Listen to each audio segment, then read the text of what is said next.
पर बिहार में आप सभी का स्वागत है। मैं हूं आपके साथ अंजलि आनंद।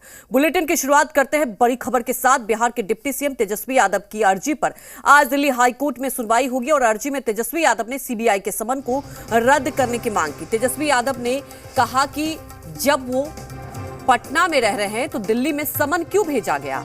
सीआरपीसी की धारा 160 के तहत नोटिस केवल स्थानीय अधिकार क्षेत्र में ही जारी किया जा सकता है, लिहाजा दिल्ली में पेशी के लिए सीबीआई नोटिस भेजकर कानून का उल्लंघन कर रही है। और तेजस्वी यादव ने कोर्ट में दाखिल अर्जी में कहा है कि उन्होंने सीबीआई से वर्तमान बिहार विधानसभा सत्र के खत्म होने तक का समय मांगा, क्योंकि नवनियुक्त डिप्टी सीएम के तौर पर सत्र में शामिल होना उनका दायित्व है।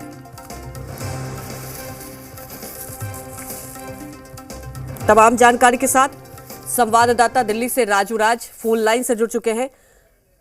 राजू राज, अब सीधे तौर पर तेजस्वी का यह कहना है कि जब हम पटना में रह रहे हैं तो समन आखिर दिल्ली के लिए क्यों? बड़ा सवाल है कि अब आगे क्या प्रक्रिया होगी।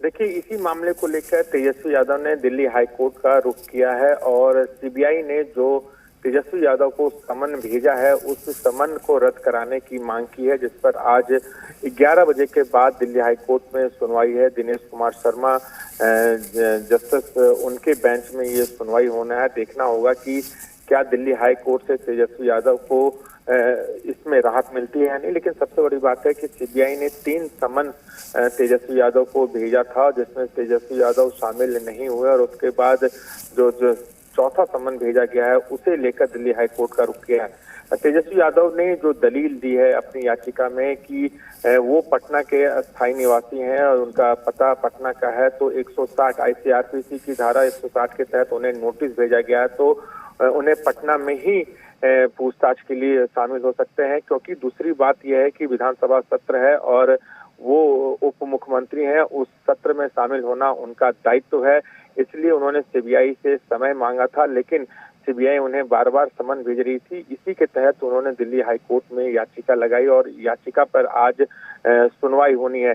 तो काफी महत्वपूर्ण होगा कि क्या जो सीबीआई ने समन भेजा है उस पर तेजस्वी यादव को राहत मिलती है या नहीं, ये कुछ देर के बाद साफ हो पाएगा। लेकिन सबसे बड़ा सवाल है कि सीबीआई इसी मामले में राबड़ी देवी, मीसा भारती और राबड़ी देवी को भी समन भेजा था, जिसके बाद उनसे उनके घर पर पूछताछ की और कल तीनों को दिल्ली के राव जमानी कोर्ट से राहत मिली है।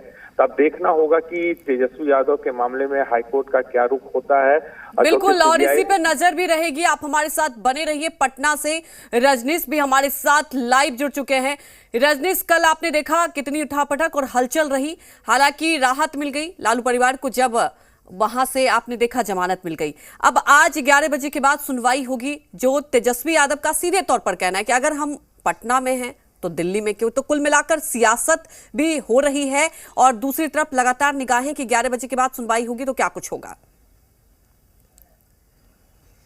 देखिए, जिस तरीके से कोर्ट से सम्मन जारी हुआ है, इसको लेकर तेजस्वी यादव जो है उन्होंने अपनी बातें रखी थी कि सदन का सत्र जो है वो चल रहा है, उनका रहना जरूरी है और तमाम तरीके से अपनी बातें कही थी। लेकिन सम्मन जो है वो जारी किया गया है उपस्थित होने को लेकर, और इसको लेकर वहाँ पे हाई कोर्ट में उन्होंने अपनी ओर से याचिका दायर की है। और साथ ही साथ कहा है कि जो उनके तेजस्वी यादव की ओर से ये कहा गया है कि सीआरपीसी की जो धारा है 160, उसके तहत स्थानीय अधिकार क्षेत्र जो है वहाँ ही सम्मन जारी किया जा सकता है। वो पटना में रहते हैं, जबकि दिल्ली के पते पर उनसे बुलावे के लिए सम्मन जो है वो जारी किया गया है। हाँ। तो इसको लेकर अपनी बातें रखी है और किस तरीके से उनकी व्यस्तता है, और साथ ही साथ वो जब तक बजट सत्र है यानी 5 अप्रैल तक, इसको लेकर भी समय की मांग की है।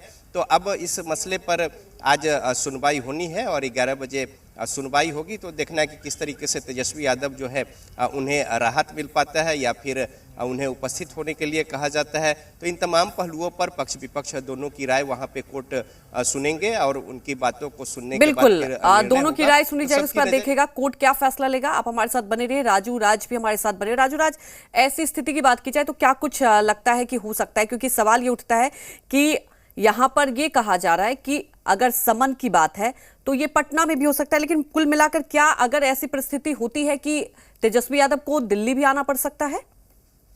निश्चित तौर पर इसमें कोर्ट का फैसला काफी महत्वपूर्ण होगा, क्योंकि तेजस्वी यादव ने दिल्ली हाई कोर्ट का रुख किया है और तेजस्वी यादव ने कहीं न कहीं सीबीआई के उस समन का कहीं न कहीं विरोध किया है और कहा है कि सीबीआई नियमों का उल्लंघन कर रही है। ये एक बड़ा सवाल है। इसी को लेकर आज कोर्ट में सुनवाई होनी है। अब कोर्ट का क्या डायरेक्शन होता है, क्या वाकई सीबीआई ने सीआरपीसी 160 का उल्लंघन किया है, इस तमाम दलीलों के बाद ही साफ हो पाएगा। और क्या दलीलें सीबीआई की तरफ से रखी जाती है, ये भी काफी महत्वपूर्ण होगा आज की सुनवाई में। तो कुल मिला के आप कह सकते हैं कि आज का दिन तेजस्वी यादव की जो 5 अप्रैल तक बिहार विधानसभा का सत्र चलेगा, उस सत्र के दौरान उन्हें इस छूट मिलती है नहीं, काफी महत्वपूर्ण होगा। लेकिन दलीलें सीबीआई अपनी तरफ से क्या रखती है, क्योंकि इससे पहले भी तेजस्वी यादव के जो तमाम आवास थे दिल्ली में जहां पर वो रहते हैं, वहां भी सीबीआई ने छापेमारी की थी और ये जो समन उनको भेजा गया है जमीन के बदले नौकरी के मामले में उन्हें भेजा गया, तो ये महत्वपूर्ण होता है। और इसमें कोर्ट का क्या रुख होता है, क्या सीबीआई के जो काउंसिल हैं वो क्या अपनी दलील रखते हैं, जो नोटिस भेजा उसे लेकर, तो काफी महत्वपूर्ण हो जाता है आज का दिन। तेजस्वी यादव की राहत को लेकर क्या वो सीबीआई द्वारा जो समन जारी किया है उसमें उन्हें राहत मिलती है या नहीं। जी राजूराज, हमारे साथ जुड़ने के लिए आपका शुक्रिया।